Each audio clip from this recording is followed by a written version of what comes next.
Hello, welcome to the Kidney Kitchen. Today we're going to be making shepherd's pie, a traditional shepherd's pie, with a few additional ingredients that you might not have come across before. Hopefully that's going to enhance the flavour of the dish, and you might give it a go at home.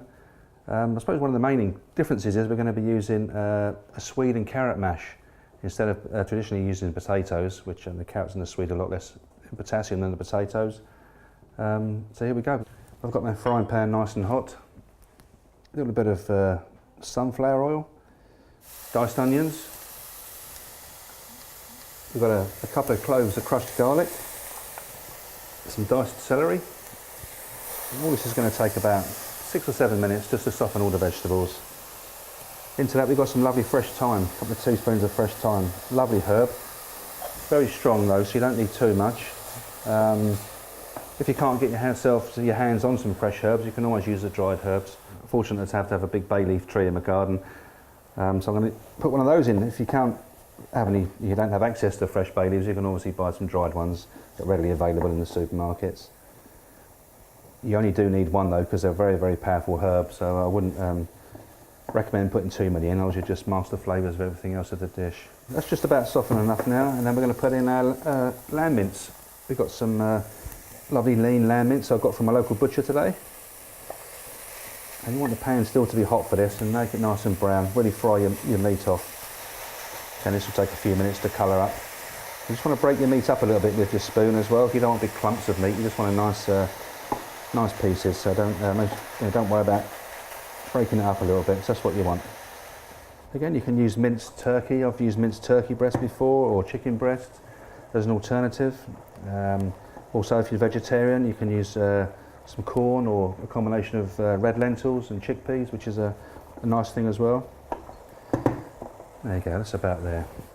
Now we're going to put in a couple of teaspoons of our mustard, our Worcester sauce. So I've used about a tablespoon there. A lovely tomato passata.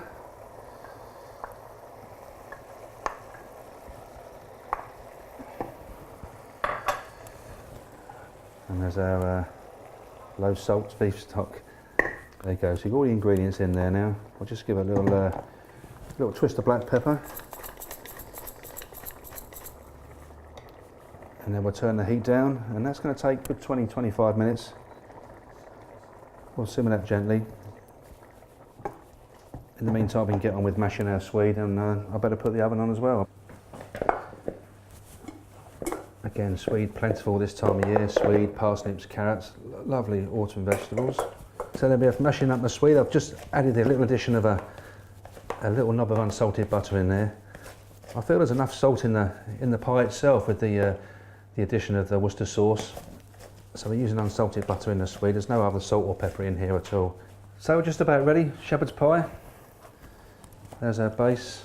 Look at it now, smelling lovely. Really rich tomatoey flavour in there, lovely. And we're going to assemble the dish. We're just going to add some frozen peas as well. Look at that. One of my favourite frozen ingredients of all time.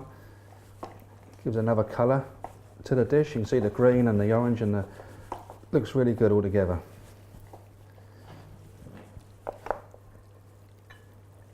There you go, so real nice generous 4 portions there. If you have any left, you can always freeze it as well. I'll just take the bay leaf out of there now. And then we're going to top it with our swede and carrot mash.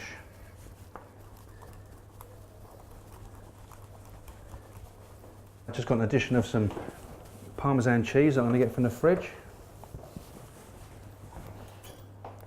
We're going to grate a little bit of this on top too. So when it's been in the oven, that'll give a nice golden brown colour as well.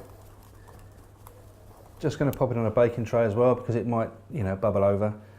I don't want getting complaints from you guys about your oven being all ruined at the end of the day. So it's going to put on a baking tray, and that saves any mess in your oven. There we go, nice hot oven. So for another good 20-25 minutes, so it's nice and golden brown.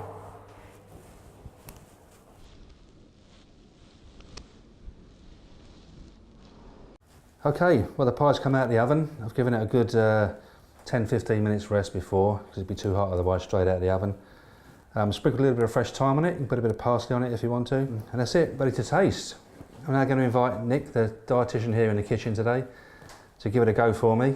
You're a fan, shepherd's pie fan, Nick? Love shepherd's pie. Good man. Would you serve another vegetable with it? Could you do that? Yeah, you could potentially serve some boiled cabbage with it, Yeah. or some fine green beans, which Sure. would both be lower in potassium, so fantastic. Yeah, and the tomato as well, don't we? There seemed like a lot of tomatoes putting in there, but it's spread amongst the 4 portions, is it? Balanced over the 4 portions. Balanced out. Overall, because you've reduced the potassium from the not using potato, it's Yeah. actually quite a low potassium dish. So. That's fantastic. And also one last thing, the salt as well. I was worried about the salt, but using the low to reduce salt stock and this bit of Worcester sauce, I feel there's enough salt in the dish itself. Absolutely, and if you wanted to, you could reduce it further by omitting the Worcester sauce. Worcester sauce. Just have a taste, see what you think. Yeah, I think it's just great. Okay, it's a nice warming dish for this time of year as well, isn't it? You know, and there's plenty for 4, isn't there? Yeah, more than enough. I mean, if you didn't actually use the 4 portions, you could freeze a portion and use it, reheat it in the microwave or the oven Yeah, later. that's a great idea. Yeah, yeah, fantastic. No, thank you very much. Thank you very much, Nick. That's great.